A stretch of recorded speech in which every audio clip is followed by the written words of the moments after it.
नमस्कार मित्रांनो, कसं काय मजेत ना? आणि मजेतच राहा आणि मजेत शिकण्यासाठी आमच्या चॅनलला सबस्क्राईब करा. चॅनलचं नाव आहे सीमाचंदन एज्युकेशन. फ्री एज्युकेशनचा प्लॅटफॉर्म आहे. वेगवेगळ्या स्पर्धा परीक्षांसाठी जे महत्त्वाचे विषय आहे, त्यांची आम्ही परीक्षाभिमुख तयारी करून घेतो. चला, आपण सुरू केलेली राज्यघटनेची सीरीज, आपण सुरू केलेली एन-सी-आर-टी मराठीची सीरीज आणि आपण सुरू केलेली आहे सायन्स स्टेट बोर्डची सुद्धा सीरीज. आज आपण पाहणार आहे राज्यघटनेच्या सिरीज मधला सगळ्यात महत्वाचा लॉलीपॉप टॉपिकचं नाव आहे मंत्रिमंडळ आणि याच्यावर दरवर्षी प्रश्न विचारला जातो म्हणजे जातो. आणि कोणते प्रश्न आलेले आपण ते सुद्धा पाहणार आहे. चला मग टॉपिकला सुरुवात करू. आता आपण पाहणार आहे राज्याचं मंत्रिमंडळ. सगळ्यात पहिल्यांदा मित्रांनो एक गोष्ट लक्षात ठेवायची की भारताच्या घटनेमध्ये केंद्रावर जशा संसदीय शासन पद्धतीचा स्वीकार केलेला आहे, तसाच राज्य स्तरावर सुद्धा संसदीय शासन पद्धतीचा स्वीकार केलेला आहे. तुम्ही म्हणता संसदीय शासन पद्धती काय आहे? अहो सिंपल आहे. ज्याच्यामध्ये कनिष्ठ सभागृह, वरिष्ठ सभागृह म्हणजे लोकसभा असतं, राज्यसभा असतं. कनिष्ठ सभागृहामधले जे काही सदस्य आहे ते मतदात्यांकडून निवडून दिले जातात, मतदारांकडून. अशीच पद्धत जी इंग्लंडमध्ये आहे त्याला आपण म्हणू शकतो पार्लिमेंटरी सिस्टीम किंवा संसदीय शासन पद्धती. जी केंद्रामध्ये आहे तीच राज्यामध्ये सुद्धा आहे.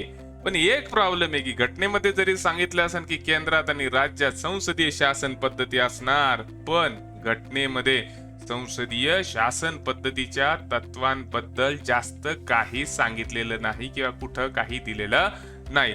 मग आपल्याला कसं काय कळतं की संसदीय शासन पद्धतीचा स्वीकार केलेला आहे? तर आपल्याला ढोबळ मानाने वरवर अशी कल्पना येते जेव्हा आपण कलम 163 आणि 164 वाचतो.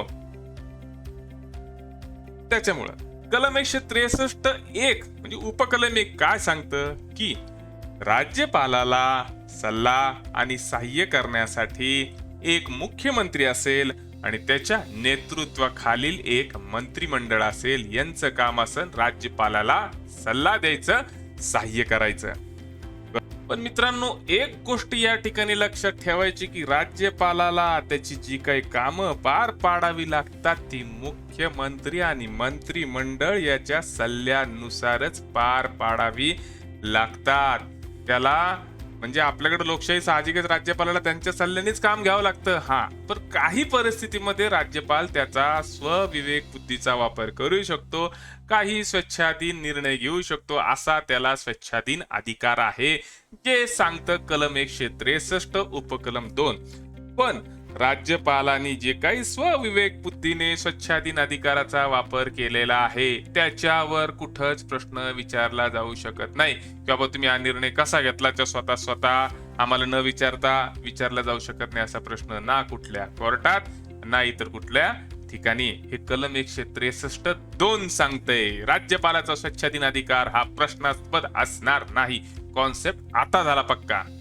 मग आता आपल्याला एवढं कळलं की राज्यपालाला मंत्र्यांच्या आणि मुख्यमंत्र्याच्या सल्ल्याने काम करावं लागतं. पण मंत्र्यांनी जो काही सल्ला दिलेला आहे तो सल्ला त्याच्यावर काही प्रश्न उपस्थित करता येतो का? नाही. कुठल्याही न्यायालयात मंत्र्यांनी राज्यपालाला काय सल्ला दिलेला आहे याच्याबद्दल प्रश्न उपस्थित करता येत नाही. हे सांगतं घटनेतलं कलम 163 उपकलम 3. आता राज्यपाल हा मंत्र्यांच्या आणि मुख्यमंत्र्यांच्या सल्ल्याने काम करतो म्हणजे साहजिकच मुख्यमंत्र्यांची नेमणूक कोण करत असतो? तर राज्यपाल करत असतो. आणि मंत्रिमंडळाची नेमणूक सुद्धा राज्यपाल करतो, पण मुख्यमंत्र्याच्या सल्ल्याने करत असतो. कलम 164 उपकलम 1 सांगतंय. लक्षात ठेवा, पेपर लिहायसारखा क्वेश्चन आहे. आता काही राज्यांमध्ये आदिवासी लोकांची संख्या जास्त असल्यामुळं तिथं घटनेने एक अट टाकलेली आहे की अशी राज्य ज्या ठिकाणी आदिवासींची लोकसंख्या जास्त आहे त्या ठिकाणी आदिवासी कल्याण मंत्री एक तरी असणं गरजेचं आहे. हे घटनेने बंधन टाकलेलं आहे. मग असे कोणते राज्य आहे की जिथं एक आदिवासी कल्याण मंत्री टाकला जातो? ते म्हणजे छत्तीसगड, झारखंड, MP आणि ओडिसा. लक्षात राहणार नाही हे 4 राज्य. मग ट्रिक लक्षात ठेवायची. ट्रिक काय? Ojha CM Orissa, Jharkhand, C for Chhattisgarh, M for MP. Ojha CM. आता एवढं लक्षात आलं की राज्यपालाने मुख्यमंत्री नेमला, मंत्रिमंडळ सुद्धा नेमलं. महाराष्ट्राच्या याच्यामध्ये तर 288 आमदार निवडून येतात. मग प्रत्येकाला वाटतं की मी मंत्री व्हावं जमल का नाही का.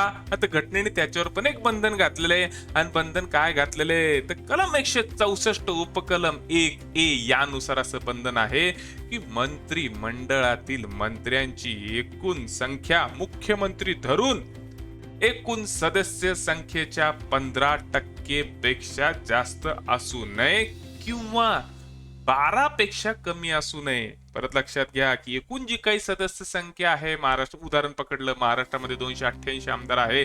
मंत्र्यांची संख्या 15% जास्त नको मुख्यमंत्री धरून आणि 12 पेक्षा कमी नको. ही जी तरतूद आहे ही 91वी घटना दुरुस्ती 2003 नुसार करण्यात आलेली आहे. कॉन्सेप्ट पक्का. सध्याची जर महाराष्ट्रातली परिस्थिती पाहिली तर आजचा आमदार राष्ट्रवादीत, उद्या सकाळी बीजेपीत, रात्री शिवसेनेत आणि परवा काँग्रेसमध्ये हे होऊ नये म्हणून घटनेमध्ये पक्षांतर बंदीची तरतूद करण्यात आलेली आहे. आणि जर का पक्षांतर बंदी या कायद्यानुसार एखादा सदस्य जर अपात्र ठरत असेल तर तो मंत्री पदावर राहू शकत नाही. कलम 164 उपकलम 1B हे सांगतंय. कॉन्सेप्ट पक्का. मग या सदस्याचा अपात्रतेचा कालावधी किती. एक तो सदस्य म्हणून उरलेला जो काही कालावधी आहे तो किंवा पुढच्या निवडणुकीपर्यंत यापैकी जो कमी कालावधी असेल तो त्याच्या अपात्रतेचा कालावधी असेल असं घटना सांगते. कलम 164 उपकलम 2 नुसार मंत्रिमंडळ हे सामुदायिकरित्या विधानसभेला जबाबदार राहील. 1000 वेळेस आलेला प्रश्न आहे, लक्षात ठेवा. कलम 164 उपकलम 2. त्याच्यानंतर राज्यपाल मंत्र्यांची मुख्यमंत्र्यांची नेमणूक करतो मग शपथ पण साहजिक तोच देतो कलम 164 उपकलम 3 नुसार. आता पक्ष प्रमुखाला वाटले की आपला मर्जीतला माणूस मंत्रिमंडळामध्ये हवा पण तो ना आमदार आहे ना विधानसभेचा ना विधान परिषदेचा. मग अशा वेळेस काय करतात तर अशा वेळेस त्याची मंत्री म्हणून नियुक्ती केली जाऊ शकते. फक्त अट एवढे की येत्या 6 महिन्यामध्ये त्याला कुठल्याही सभागृहाचं सदस्य होणं गरजेचं आहे. जर तो सदस्य नाही झाला तर त्याचं मंत्रिपद रद्द होते. हे कलम सांगतं 164 उपकलम 4. जर 6 महिन्यात तो सदस्यत्व मिळू शकला नाही तर त्याचं मंत्रिपद रद्द होणार. कॉन्सेप्ट पक्का. मग आता एवढ्या वेळ आपण जे काही शिकलो त्याच्यातून आपल्याला एक कळलं की राज्यपालाचा स्वच्छाधीन अधिकार वगळला तर त्याला जे काही काम करायची असतात ते मंत्रिमंडळ आणि मुख्यमंत्र्याच्या सल्ल्यानुसारच करायचे असतात. दुसरं, राज्यपालाच्या स्वच्छाधीन अधिकाराबाबत अंतिम निर्णय द्यायचा अधिकार सुद्धा स्वतः राज्यपालालाच आहे. की हा स्वच्छाधीन अधिकारानुसार निर्णय घेतलेला आहे की नाही हे कोण ठरवणार तर स्वतः राज्यपालच ठरवणार. आणि राज्यपालाचा जो काही स्वच्छाधीन अधिकार आहे त्याच्यावर कशाही प्रकारे कुठेही प्रश्न उपस्थित करता येत नाही. कॉन्सेप्ट पक्का. आता या मंत्रिमंडळाच्या सल्ल्याबाबत सर्वोच्च न्यायालयाने काही गाईडलाईन दिलेली कशासाठी करणार. सर्वोच्च न्यायालयाला वाटते की राज्यात सुद्धा लोकशाही टिकावी. गाईडलाईन काय आहे की मंत्रिमंडळाचा कालावधी संपला, नवीन मंत्रिमंडळ येणं बाकी आहे, त्यावेळेस राज्यपाल स्वतःच्या मनाने कारभार करू शकत नाही. त्याला जो काही कारभार करायचा आहे तो जुन्या मंत्रिमंडळाच्या सल्ल्यानेच करावं लागणार. हे स्पष्ट सांगितलेलं आहे. हा स्वच्छाधीन अधिकार वगळता. त्याच्यानंतर राज्यपालाला नेहमी मंत्रिमंडळाच्या सल्ल्यानेच वागावं लागल. काही अपवादात्मक परिस्थितीमध्ये राज्यपाल त्याचा स्वच्छाधीन अधिकार वापरू शकतो. हे सर्वोच्च न्यायालयाने ठासून सांगितलेलं आहे. राज्यामध्ये लोकशाही टिकली पाहिजे, केंद्राचं प्रभुत्व वाढायला नको. राज्य मंत्रिमंडळाबाबत इतर काही वैशिष्ट्य पाहायचं झालं तर राज्य मंत्रिमंडळामधला किंवा विधानसभेमधला एका सभागृहाचा सदस्य दुसऱ्या सभागृहामध्ये भाग घेऊ शकतो पण तो मतदान करू शकत नाही. दुसरं महत्वाचं, मंत्र्यांचे वेतन आणि भत्ते ठरवायचा अधिकार हा राज्य विधिमंडळाला असतो. कॉन्सेप्ट पक्का लक्षात ठेवा. मग आता या मंत्रिमंडळामध्ये साधारणतः 3 प्रकारचे मंत्री असतात. पहिला असतो कॅबिनेट मंत्री, सगळी महत्वाची खाते आणि पक्षातला वरिष्ठ नेता याला कॅबिनेट मंत्री पद दिलं जातं. सगळ्यात महत्वाचं त्याच्यानंतर दुसरं असतं राज्यमंत्रीपद. राज्यमंत्री हे कॅबिनेट मंत्र्यांना सहाय्य करतात. कधी कधी त्यांच्याकडं स्वतंत्र विभागाचा कार्यभार सुद्धा दिला जाऊ शकता, जसं आपण म्हणतो गृहमंत्री, गृह राज्यमंत्री, अगदी त्याच प्रकारे. तिसरा जो प्रकार आहे तो आहे उपमंत्री. उपमंत्री म्हणजे कॅबिनेट मंत्र्याचा सहाय्यक, मदतनीस. त्याला फक्त कॅबिनेट मंत्र्याला मदतच करावं लागते, त्याच्याकडे कुठल्याही स्वतंत्र विभागाचा कार्यभार दिला जात नाही. कधी कधी मंत्रिमंडळात आपल्याला एक नवीन कॅरेक्टर दिसतं, नवीन पात्र दिसतं, ते आहे उपमुख्यमंत्री. पण घटनेमध्ये उपमुख्यमंत्र्याची तरतूद करण्यात आलेली नाही, मात्र याला मंत्रिमंडळात स्थान दिलं जाऊ शकतं.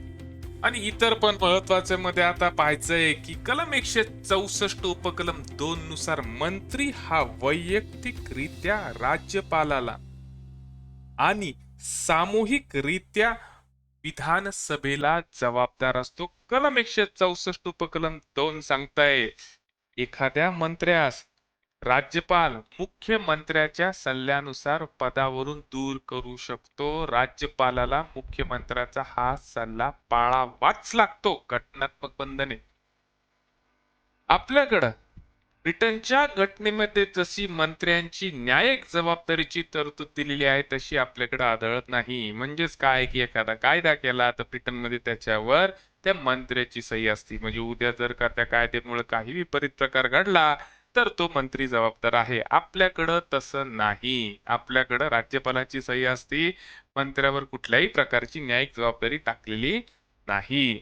मित्रांनो, अशा प्रकारे हा लॉलीपॉप टॉपिक आपण फक्त 10 मिनिटात संपवलेला आहे. व्हिडिओ परत एकदा पुन्हा शांतपणे पहा आणि हे मागील वर्षी आलेले प्रश्न सोडवा. कॉन्सेप्ट डोळे झाकून पक्का होणार आहे. आणि आपण मित्रांनो लक्षात ठेवा, सायंटिफिक पद्धतीने अभ्यास करतो, सायंटिफिक पद्धतीने नोट्स काढतो, मुद्दे सुद्धा वाचतो, मुद्दे सुद्धा करतो. चला मग आता प्रश्नांना सुरुवात करू.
अशा प्रकारे मित्रांनो आपण हा लॉलीपॉप टॉपिक संपवलेला आहे.